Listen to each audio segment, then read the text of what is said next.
जुड़े हुए सभी हमारे साधक मित्रों का अभिवादन है, जो इस माध्यम से आगे बढ़ना चाहते हैं, संकल्प से कटिबद्ध है, अपने जीवन में और अध्यात्म के इस राह में प्रगति करना चाहते हैं, उन सभी के लिए सत्संग होता रहता है।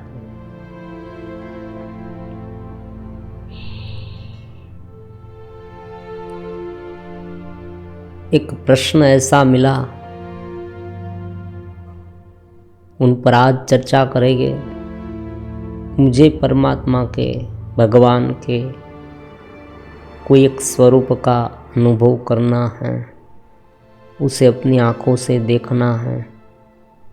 क्या ये संभव है? और अगर है तो मैं कैसे कर पाऊँगा? कृपया मार्गदर्शन करें।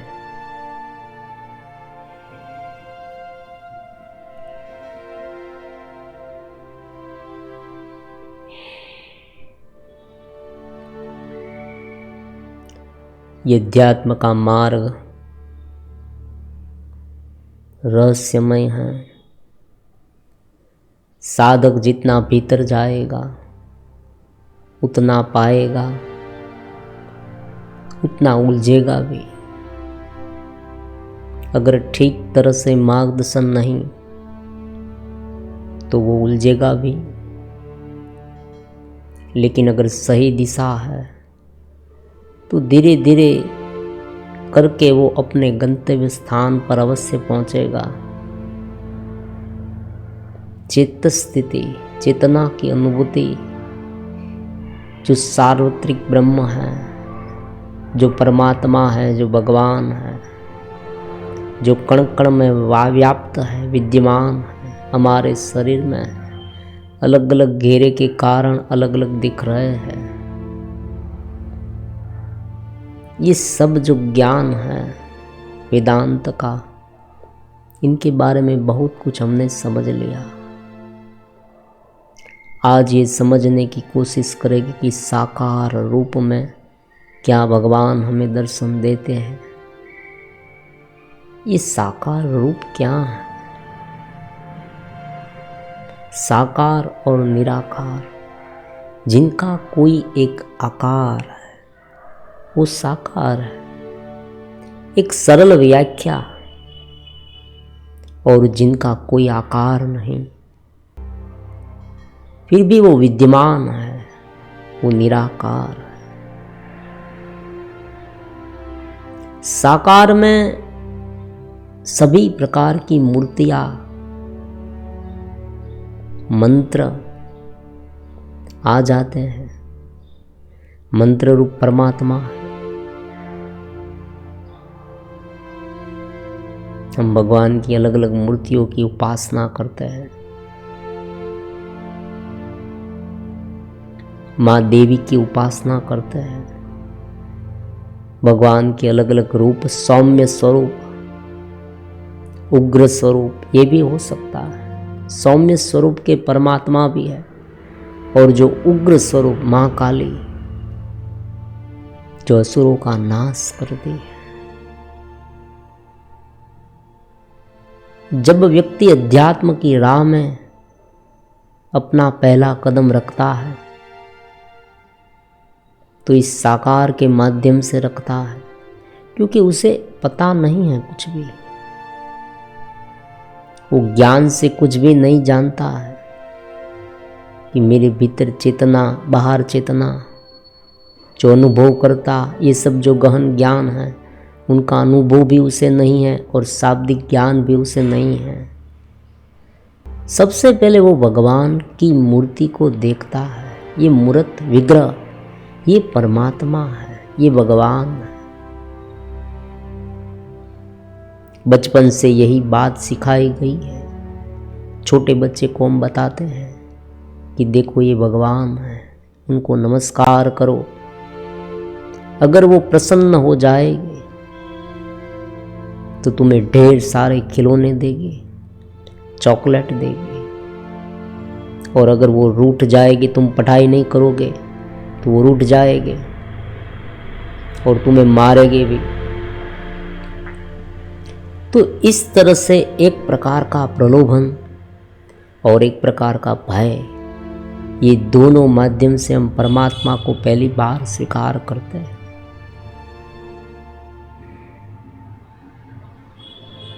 इस साकार रूप में जो भगवान हैं, अलग अलग आकार है, उनकी छवि हमारे अंत चेतना में, अचेतन माइंड में भी है।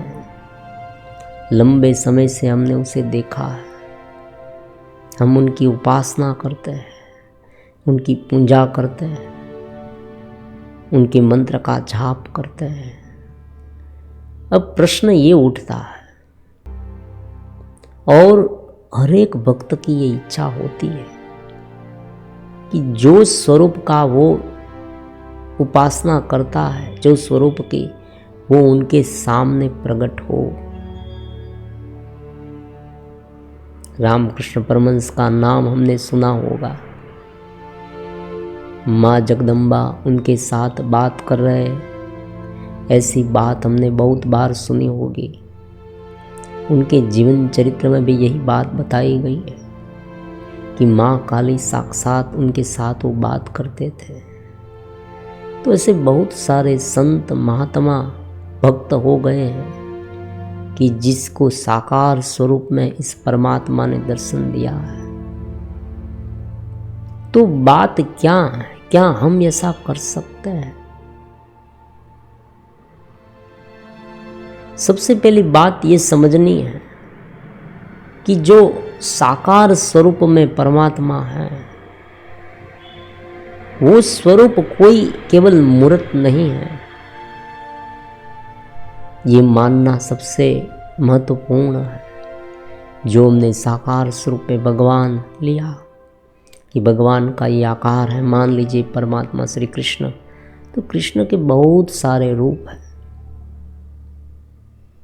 भगवान ने पीताम्बर धारण किया है, त्रिभंगी छटा में परमात्मा खड़े हैं, हाथ में बांसुरी है, मस्तक पर मोर पीछ है, सुंदर सा मुगट है, कान में कुंडल है, कौस्तुभी मणि की माला है।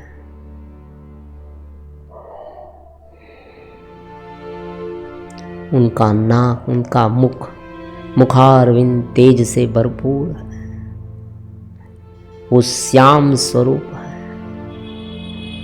ऐसे परमात्मा का दर्शन करना कौन नहीं चाहेगा? जो वास्तविक भक्त है, शुरुआत में जो भय से, जो कोई वस्तु प्राप्त करने के लिए परमात्मा को मानता था, वो जैसे जैसे आगे बढ़ता है उसे एक अनहद आनंद मिलने लगता है, एक शांति मिलने लगती है, एक दिव्यता मिलने लगती है, एक चेतनवंतता मिलने लगती है। तब ये जगत उनके सामने तिरोहित हो जाता है। फिर वो उसे ही मांगेगा, उसी परमात्मा को, उस परमात्मा को प्रेमानंद रूप में उनका अनुभव करना चाहेगा। यही बात नारदीय भक्ति में कही गई है। नारदीय भक्ति सूत्र बहुत सुंदर है। भगवान को प्रेम स्वरूप प्राप्त करने की इच्छा करना, प्रेम से परमात्मा से जुड़ना। अलग अलग मन के भावों के बारे में हमने इनके पहले वीडियो में बहुत कुछ समझ रखा है कि जो बाहर से दृश्य उत्पन्न होते हैं, हमें दिख रहे हैं, जो आवाज़ सुनाई देती है, स्पर्श करते हैं हम, ये सब संवेदनाएं जब आती है तब उनके साथ इमोशन जुड़ जाती है।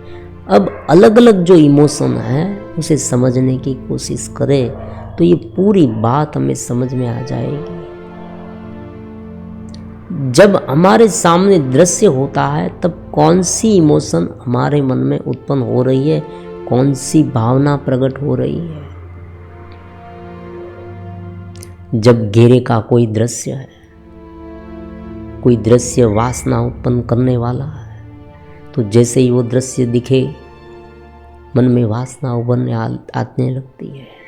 कोई लोभ का, ईर्ष्या का, द्वेष का, हताशा का, चिंता का, टेंशन का कोई भी ख्याल हमारे मन में जब उत्पन्न हो, जब हम उनके बारे में सोचने लगे, उनके साथ अनुरुक्त होने लगे कि तुरंत ही उनके अनुसार भाव प्रकट होने लगते हैं, तो यही सिद्धांत यहाँ परमात्मा के इस साकार रूप में भी लागू होता है।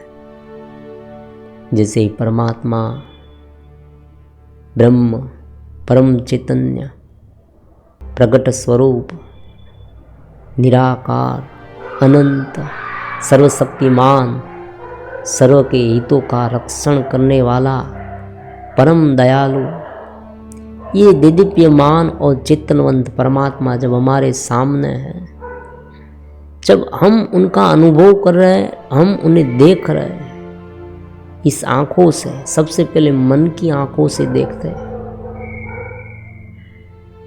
ये चेतन माइंड में प्रकट होता है श्रद्धा से, भाव से। तब यही भाव से जैसे ही हम उनसे जुड़े कि जो घेरे की आसक्ति है वो धीरे धीरे छट जाती है। घेरे में जो एकरूपता हो रही है वो धीरे धीरे मंद होती जाती है, और जैसे ही वो मंद हो भीतर की चेतना प्रकट होने लगती है। यही भक्ति का रहस्य है। ये भाव से उत्पन्न होने वाली एक मधुर अनुभूति है, और ये भाव जो है वो चित्तनवंतता के साथ इतना अभिरंजित हो जाता है, क्योंकि दूसरे भाव में क्या होता है, हम घेरे में होते हैं। यहाँ जो परमात्मा का भाव है, जो ईश्वर का एक साकार स्वरूप हमने रखा, तो ये साकार स्वरूप को हम ऐसा नहीं मानेंगे, सर्वशक्तिमान मानेंगे, दिव्य मानेंगे, दिव्यमान मानेंगे, चेतनवंत मानेंगे। तो ये जो हमारी मान्यता है, सबसे पहले मान्यता रहेगी। जब तक मन सूक्ष्म नहीं हुआ है, कल्पना भी स्थूल रहेगी। कल्पना के भी अलग अलग पार्ट होते हैं। जब कल्पना सूक्ष्म में से चेतनवंत हो जाए, तब उस परमात्मा की अनुभूति हमें होती है। ये रहस्य है। और जिसे अपनी ये आंखों से बाहर परमात्मा दिखने लगे, वो बहुत दूर की बात होती है। लेकिन ये हो सकता है, कब हो सकता है, जब वो चेतनवंतता घेरे के माध्यम में भी अभिव्यक्त होने लगे। भगवान ने भी भगवद गीता में कहा कि जब तुम्हें गाय में, चांडाल में, हाथी में, ब्राह्मण में परमात्मा दिखने लगे, तब तुम समझना कि अब सभी सर्वत्र ब्रह्म तुम्हें दिखने लगे हैं। अब तुमने इस भक्ति को सार्वत्रिक चेतना के रूप में ढाल दिया है। अब तुम्हारी जो साधना है वो परिपक्व हो गई है। पहले तो तुमने सोचा था, पहले भय से या कोई लालच से।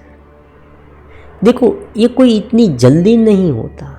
कभी कभी तो थोड़ी सी अनुभूति में पूरी जिंदगी बीत जाती है। और जब व्यक्ति अलग अलग प्रकार के प्रलोभन में पड़ जाता है, तब तो कोई एक प्रलोभन को पूरा करने में जीवन बीत जाता है। परमात्मा का वास्तविक स्वरूप हमारे सामने प्रकट ही नहीं होता। उसे तो परमात्मा की माया कहा गया है।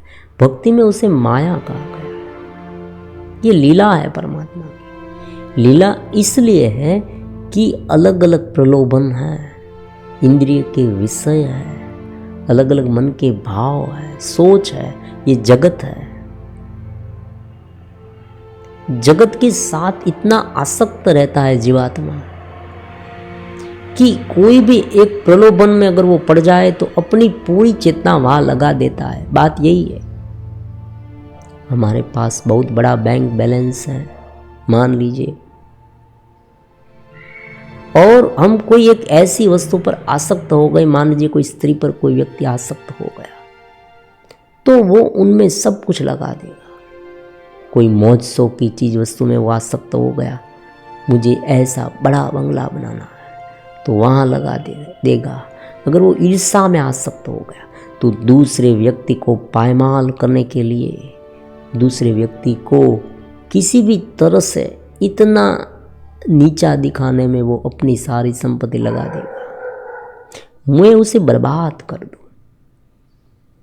प्रतिशोध की भावना अगर उनमें जग जाए क्रोध उत्पन्न हो जाए। आप देखें बहुत बार ऐसा इतिहास में हुआ है, आप इतिहास को खंगाले तो पता चलेगा।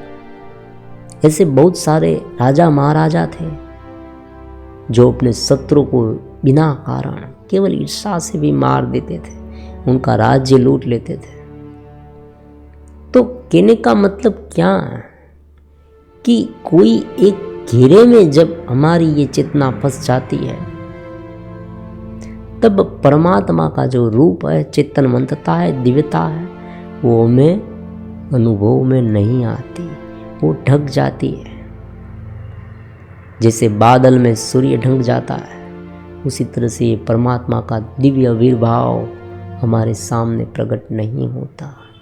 तो बहुत जाहिर सी बात है कि परमात्मा का स्वरूप कब प्रकट होगा? जब हम उसे वास्तविक रूप में समझने की कोशिश करेंगे, जब हमारी इच्छा उन्हें ही प्राप्त करने की होगी। समझे आप? अगर आपको सामने परमात्मा दिखाई दे ऐसा करना है तो सबसे पहले आपकी जो भक्ति है वो अव्यभिचारिणी होनी चाहिए, क्योंकि कोई भी ध्येय है, अलग हेतु है, तो वहाँ चली जाएगी शक्ति। तो आप ये भी कहेंगे यहाँ पर कि तो भी काम कुछ कैसे होगा? काम जो है, जो हम ये रूटीन काम कर रहे हैं, वो सब अलग बात है। वो कोई एक नियमित रूप से की जाने वाली बात है। मान लीजिए सुबह उठकर स्नान करना, भगवान ने भी यही बात कही कि जो आसक्तिपूर्ण, जो आसक्ति से किया गया हुआ कर्म है वो बांधने वाला है। तो ये रेगुलर जो कर्म होते हैं उनकी वो नगण्य, उनके कोई नोटेबल नहीं है। इन शॉर्ट वो कोई हमें बाधा रूप होते ही नहीं। ये बाधा रूप इसलिए होते हैं, लगते हैं, हम उससे क्यों डरते हैं? सामान्य कर्म से हम इसलिए डरते हैं कि हमें ये डर है कि कहीं हम वहां फंस न जाए। और हमें ये फंसने का डर क्यों है? क्योंकि हम उस वस्तु से आसक्त हैं। अगर हमें वस्तु सहज दिखने लगे, सामान्य दिखने लगे, परमात्मा की माया से ये सब उत्पन्न हुआ है, ये बात हमें सुदृढ़ रूप से समझ में आ जाए, तो ये ड्रामा है और हम केवल एक कैरेक्टर है और हम ये निभाते हैं, बस बात खत्म। तो साधना में हम अपना जो वास्तविक रूप है वो दे पाएंगे। तो यहाँ पर अव्यभिचारिणी भक्ति होना बहुत जरूरी है।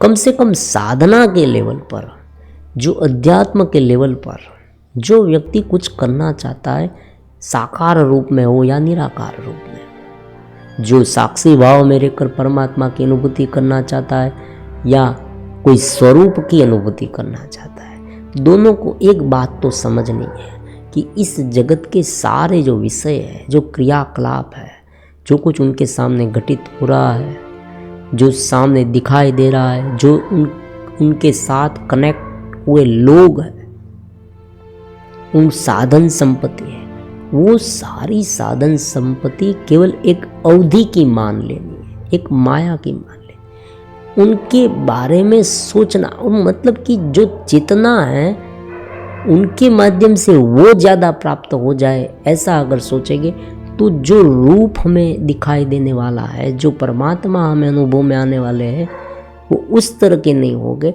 उस रूप में होंगे जिस रूप में हमने उसे चाहा है। ये रहस्य है, समझ रहे हैं? संकल्प शक्ति यहाँ बहुत महत्वपूर्ण है। आप मन से, मुख से सब कुछ बोल देंगे। मैं बहुत बार मैंने देखा है साधक बताते हैं कि भाई मुझे कुछ नहीं चाहिए, परमात्मा चाहिए। वास्तविक ऐसा नहीं होता। वो कहता है कि परमात्मा हमें क्यों नहीं दिखाई दे, हमें उनका अनुभव क्यों नहीं हो रहा। जब वो अपने आप को खंगालेंगे तब उसे पता चलेगा कि कोई ना कोई ऐसी आसक्ति उनके मन में डटी है। तो जैसे ही परमात्मा दिखाई दे, उनसे पहले ये जो उनकी आसक्ति है वहां चेतना ज्यादा जाएगी, बहुत ही स्वाभाविक है। सबसे पहले वो अपना वो कार्य करने में प्रवृत्त होगा, वो अपनी जो ख्वाहिश है, जो इच्छा है, डिजायर है, वो डिजायर पहले पूरी करेगा। और भगवान भी यही बात कहते हैं कि सबसे पहले मैं भक्त की सारी इच्छाएं धीरे धीरे पूर्ण करता हूं। एक जन्म में ना हुई कुछ बात नहीं, दूसरे जन्म में, क्योंकि ये जो जन्म है वो कामना से हुआ है, जिजीविषा से हुआ है।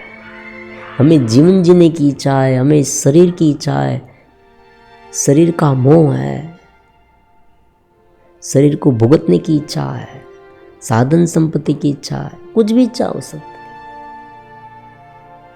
तो इच्छा को त्याग देना मतलब, देखो, वस्तु को त्यागना नहीं, समझे, बात को समझे, वस्तु को सहज रूप से समझना है। वस्तु को समझ लिया कि भाई ये जो चीज वस्तु हमारे सामने है वो परमात्मा की माया विवर्त है, ज्ञान से उसे समझे। अगर कोई व्यक्ति के पास कोई ज्ञान नहीं, लेकिन केवल परमात्मा के प्रति इतना लगाव है, तो बिना ज्ञान के वो परमात्मा को प्राप्त कर सकता है। भक्ति का सिंहनाद है। भक्ति ये बताती है कि कोई व्यक्ति इतना भावुक है, इतना भावुक है, तो वो सभी चीज वस्तुओं को नकारते नकारते, नेति नेति करते करते परमात्मा में सीधा डायरेक्ट एंट्री कर देगा। मुझे ब्रह्म, ये परमात्मा का कोई स्वरूप साकार, वो उनका चिंतन करेगा। मान लीजिए आप आंखें बंद करें, चिंतन करते, आपको ये भी पता नहीं चलेगा कि मेरी आंख खुली या बंद है। आप उनसे इतने भावपूर्ण जुड़ गए हैं, कोई भी चीज वस्तुओं का आपको पता नहीं है, खाना भी भूल गए, पीना भी भूल गए, इतने आसक्त परमात्मा में हो गए, तो परमात्मा का जो दिव्यमान स्वरूप, क्योंकि ये प्रगटेगा। लेकिन वर्तमान समय में ये करना बहुत ही मुश्किल है, इसलिए ज्ञान सहित इसे करना है। और बुद्धिमानी इसमें भी है, क्योंकि जो भक्त है वो बहुत अल्प मात्रा में, ऐसे बड़े बड़े जो भक्त है वो बहुत अल्प मात्रा में होते हैं। ज्यादातर मामले में क्या हो जाता है, हम कोई मूढ़ता का, निष्क्रियता का शिकार हो जाए, ऐसा भी हो सकता है। हम बाहर से, मन से हमें अपने आप को समझाने लगे कि मैं ये भक्ति कर रहा हूँ, लेकिन हम वास्तव में डरते हैं काम से, ये भी हो सकता है। हम कोई बड़ी रिस्पॉन्सिबिलिटी नहीं ले सकते, इसलिए इस मार्ग में गए, ऐसा भी हो सकता है। क्योंकि हमारा पूरी तरह से चित्त उसमें नहीं है, राग में है, द्वेष में, जो अहंकार में है, ये सब पीड़ा में है। तो ज्ञान सहित जो चेतना की, परमात्मा की इस अनुभूति है, वो ज़्यादा हितावह है। तो उसे समझ ले। आप जहाँ बैठे हैं, आप घर में, कोई बात नहीं, आप कोई काम कर रहे हैं, कोई बात नहीं, आपको परमात्मा के स्वरूप का अनुभव करना है। आप समझ ले कि ये जो चीज़ वस्तु है वो चीज़ वस्तु है, वो उत्पन्न होने वाली है, खत्म होने वाली है। ये मेरा शरीर है तो शरीर है, शरीर उत्पन्न होने वाला है, खत्म होने वाला है। फिर जब आप साधना के मार्ग में आगे बढ़े, उस विग्रह में ध्यान के माध्यम से भी उनका अनुभव कर सकते हैं। आंखें बंद करके आप जितना उनके साथ जुड़ेंगे, धीरे धीरे आपका जो पूरा माइंड है ना, चेतन माइंड, अवचेतन माइंड, उनके साथ कनेक्ट हो जाएगा। जैसे जैसे आप घेरे से छूटते जाएंगे ना, फिर जो शांति, दिव्यता, चेतनवंतता, परमात्मा की अभिभूतता, ये सब जैसे जैसे प्रकट होता जाएगा, वो साकार स्वरूप जो आपने चिंतन किया है वो आपको एक बार दर्शन होगी। मैंने बहुत बार ऐसा देखा, जो गुरु प्रदेश से जुड़ा है, जो अपने आप को झोंक देता है इसमें, जो ध्यान से एकदम शांत से शांत होकर उनका चिंतन करता है, धीरे धीरे सारी जो आसक्तियों से छोड़कर बाहर का बाहर रहने दे। भगवान कह रहे बाहर का बाहर रहने दे, बार बार परमात्मा कहते हैं बाहर का बाहर रहने दे। बाहर जो हो रहा है घेरे से हो रहा है, तुम अपनी इस चेतना को उस दिव्यतम चेतना में लगा दो। उस स्वरूप में लगा दो। मान लीजिए आपका स्वरूप कोई भी हो, स्वरूप में कोई विवाद नहीं चाहिए। अगर कोई व्यक्ति ये बताए कि ये जो स्वरूप तुम्हारा है वो स्वरूप झूठ है, मेरा स्वरूप सच है। दूसरी बात ये भी है कि ये सार्वत्रिक चेतना का अस्तित्व का अलग अलग नियम है। एक नियम है कि जो मुझे जिस भाव से प्राप्त करना चाहेगा उस भाव से मैं उसे प्राप्त होऊंगा। अगर हमें ये प्राप्त नहीं होते, उनका मतलब ये हुआ कि हमारा भाव वैसा नहीं है। सिद्धांत गलत नहीं हो सकता, परमात्मा का सिद्धांत गलत नहीं हो सकता। हमारा भाव अलग है। वो हमें कब मालूम पड़ेगा? आत्मनिरीक्षण से। हम अपने में झांकेंगे, अपने गिरबान में, तब हमें पता चल जाएगा कि हम कहाँ गलत थे। हम ये समझ जाएंगे। तो जो चेतनवंतता है वही चिंतनवंतता से घिरा बना है। तो जैसे जैसे उस चेतनवंतता का हम प्रकट होने का आह्वान करेंगे, उनके साथ जुड़ेंगे, वही चेतनवंतता उस रूप में हमें दर्शन देगी। ये बात है। तो साकार का जो पूरा फंडा है वो निराकार पर ही आधारित है। बात केवल इतनी है कि एक बीच में केवल आधार रखा गया है जिससे हमें प्राप्त। देखो, सबसे पहली बात यह है कि अगर कोई व्यक्ति बहुत ही शुरुआती साधक बिगिनर्स है तो उसे आप ध्यान करने के लिए कहेंगे, आप कहेंगे तुम आंखें बंद करो, वो आंखें बंद कर देगा, आंखें बंद करेगा। आप कहेंगे सांसों पर ध्यान दो, तो एक माध्यम हो गया। जिस तरह से सांस पर ध्यान दे, आती जाती सांस को देखते रहे।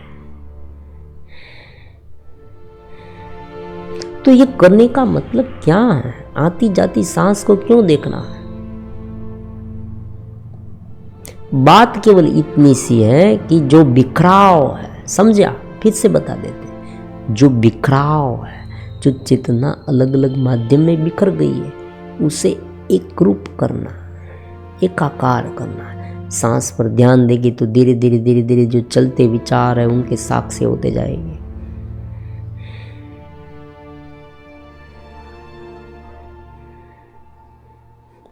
अब जो प्रॉब्लम्स, जो देखो, भक्ति की पूरी जो थियरी है, भक्ति का जो पूरा प्रादुर्भाव है, उत्पत्ति है, वो यहाँ से हुई है। ये समझने के लिए केवल कोई व्यक्ति सांस पर ध्यान देता है, लेकिन भाव का क्या? क्योंकि व्यक्ति को केवल मन की चंचलता परेशान नहीं कर रही, भाव भी डिस्टर्ब कर रहे हैं। मान लीजिए कोई व्यक्ति इस तरह से सांसों पर ध्यान दे रहा है और उनकी जो बहुत ही प्रिय चीज़ है वो टूट गई, फूट गई, मर गई, चली गई, उनसे छीन गई, कोई उसे ले गया, तो वो सांस पर ध्यान देना छोड़कर रोने लगे। या ईर्ष्या का भाव है, या कोई वासना है, टेंशन है, हताशा है, भय है, ये सब भाव उत्पन्न होने लगा, तो सांसों पर जो ध्यान दे रहा है वहां से वो छट जाएगा। तो व्यक्ति भावनापूर्ण है। तो जो ज्यादा समझ में क्या आया, जो ज्यादा भावनापूर्ण व्यक्ति है, जो थोड़ी थोड़ी बातों पर रोने लगता है। आपने देखा होगा बहुत सारी स्त्रियां ऐसी होती हैं, खास करके स्त्रियों में भावना प्रधान ज्यादा होता है, भावना ज्यादा होती है, इसीलिए भक्ति को स्त्री कहा गया है। तो ये जो भावना उसमें ज्यादा है, तो वो ध्यान करने बैठेगी तो ध्यान उसका लगेगा ही नहीं, क्योंकि वो भावना में बह जाएगी। कभी वो रोने लगेगी, कभी वो ईर्ष्या करने लगेगी, कभी वो चिंतित होने, कभी मेरे साथ ऐसा क्यों हो रहा है, वो भी वो कहेगी। मेरी सांस बहुत ही निष्ठुर है, मेरे साथ ज्यादती करती है, मुझे परेशान करती है, मेरे मायके के बारे में वो अनाप शनाप बोल रही है। अरे ऐसा ये क्यों कर रही है? उसे क्या हक है ऐसा करने का? ये सब वो सोचती रहती, ये भावना उत्पन्न होती है। तो उस समय उस भक्ति से, परमात्मा की भक्ति से, गुरु भक्ति से वो अभिभूत हो जाए, अपने आप को समर्पित कर दे कि हे प्रभु तुम ही सर्व कुछ हो। ग्रेटिट्यूड का भाव है, चेतनवंतता का भाव है। ये भाव के माध्यम से वो सारी अन्य जो भाव है, विपरीत भाव, उनको तिरोहित कर देगा। अब देखो, वो भाव को तिरोहित कर दे, फिर धीरे धीरे धीरे धीरे उस स्वरूप में वो एकाग्र होने की कोशिश भी करेगा। जिस भाव में हम कनेक्ट हो जाए, उस भाव के आकार में हमारी चेतना ढल जाएगी। फिर वो इतना इफेक्टिव रूप में होगा, धीरे धीरे इतना गहरा होगा, गहन होगा कि उनमें रहते रहते रहते रहते जो चेतनवंतता है वो घेरे में दिखने लगेगी। उसे स्वरूप का, साकार स्वरूप का प्रत्यक्ष दर्शन कहते हैं। एक बार चेतनवंतता में चले गए सूक्ष्म होते होते, फिर वही चेतनवंतता बाहर दिखने लगी। तो उनका मतलब ये हुआ कि हमें पहले चेतनवंतता में जाना है, आ जाना है। और जो भक्ति से इतने भावुक है, परमात्मा में लीन है, वो कोई ऐसे सिद्धांत के बिना वहां चला जाता है। लेकिन ये कठिन है, आज के जमाने में कठिन है। समझ नहीं है तो कठिन है। तो उस स्वरूप का चिंतन करते करते करते करते वो इतना उसमें एकरूप हो जाता है कि अपनी ही चेतना, जो वैश्विक चेतना है, उन्हें उस रूप में देखने लगता है, कुछ दूसरी बात नहीं। और आप देखिए, साकार स्वरूप में तो सब कुछ है। हमारे सामने जो पेड़ खड़ा है बड़ा, वो क्या है? वो भगवान।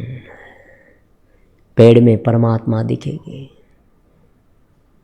जब आत्म साक्षात्कार की उस घड़ी में बहुत बार आप सुनेंगे, और कभी अनुभव से भी कह रहा हूँ, जो आंखें बंद हैं वहाँ चेतना, दिव्य दिव्यमान चेतना जो वैश्विक है, वो हम जब आंखें खोलते हैं तब भी यही चेतना हमें दिखाई देती।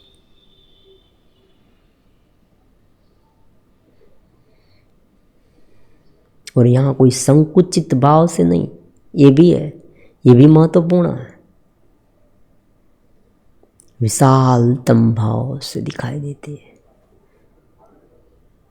संकुचित भाव मतलब केवल कल्पना। हम केवल कल्पना करें। आपने देखा होगा कि बहुत बार वीडियो में भी, अलग अलग चैनलों में अलग अलग प्रकार की कल्पना कराई जाती है कि आप सोचे कि मेरे आसपास बहुत बड़ा सागर है, बहुत बड़ा, जैसे ब्रह्मांड में मैं इस तरह से घूम रहा हूँ। ये सब ये कल्पना है, ये अवचेतन माइंड में ले जाने की प्रोसेस है। यहाँ ऐसा नहीं, यहाँ चित्तनवंतता में जाना है।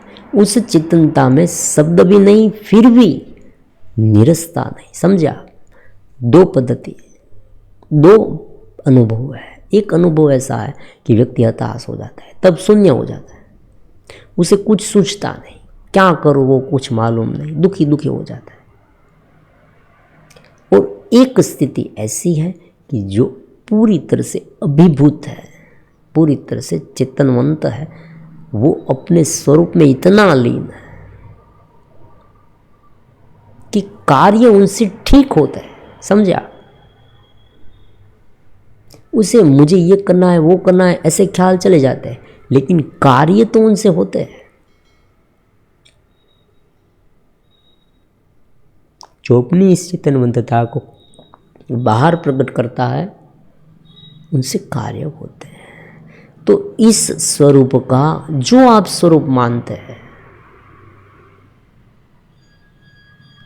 क्योंकि हमने देखा हमारे धर्म में, सनातन धर्म में 33 करोड़ देवता है, इतने सारे विग्रह हैं, माता जी के अनेक रूप है, हनुमान जी के अनेक रूप है, अनेक नाम है। लोग अलग अलग नाम से उसे पुकारते हैं। सभी की इच्छाएं पूरी होती है। क्यों होती है? क्योंकि वो अपने भीतर अपनी चेतना और बाह्य चेतना को उस स्वरूप में मानता है।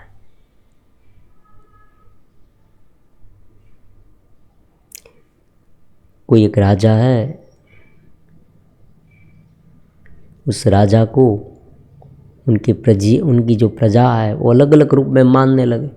कोई कहते हैं कि ये राजा का नाम ये नहीं वो है, वो उनको मानती है, तो वो राजा उनकी इच्छा पूरी करेंगे। वो राजा ये मानेगा कि भले वो अलग नाम से मुझे मानता है। तो आप ये भी कहेंगे वास्तविक नाम क्या है उनका कोई नाम ही नहीं, वो सार्वत्रिक है। उपनिषद का ये ख्याल है, नृत्य से चेतना ब्रह्ममय है, पूर्ण आविर्भाव है उनका। तत्वमसि प्रज्ञान ब्रह्मम अहम ब्रह्मास्मि,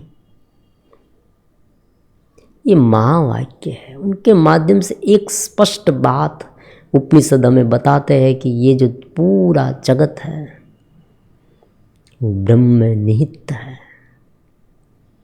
अब देखो, सभी जगह पर ब्रह्म है, सभी जगह पर परमात्मा है, और परमात्मा ने हमें ऐसी कल्पना शक्ति दी है, तो कोई व्यक्ति कोई भी कल्पना कर सकता है।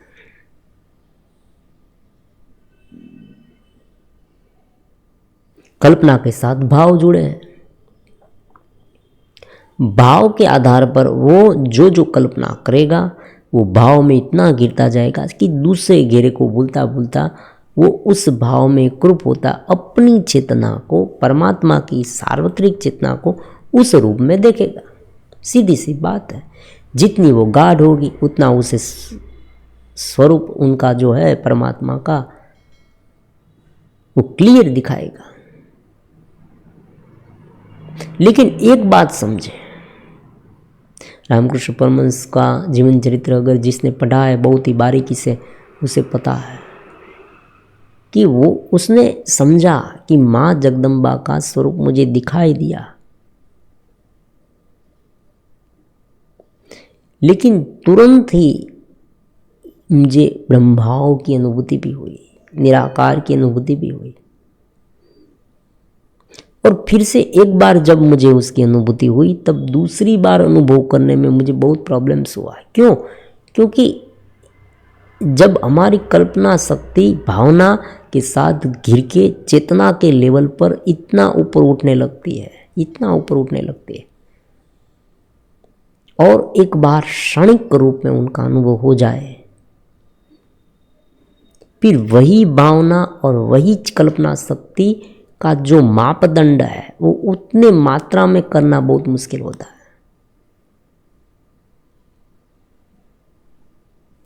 तो इसीलिए ज्ञान से समझकर हम चित्तनवंत होकर उनमें रहने का प्रयास करें, जो चित्त स्थिति में हम रह सकते हैं। तो ये भक्ति भाव से भी हो सकता है, और इसमें कोई नई बात भी नहीं है। जो भक्त है भगवान को सब कुछ समर्पित कर देता है, जैसे वो समर्पित कर दे अपने अहम भाव को, वो शांत हो जाता है। गुरु भक्ति की भी यही बात है, परमात्मा की भक्ति की भी यही बात है। जब वो अपने आप को झोंक देता है, अपने आप को शांत कर देता है, तो वो दिव्यमान परमात्मा तक पहुंच सकता है। कोई भी जीव पहुंच सकता है।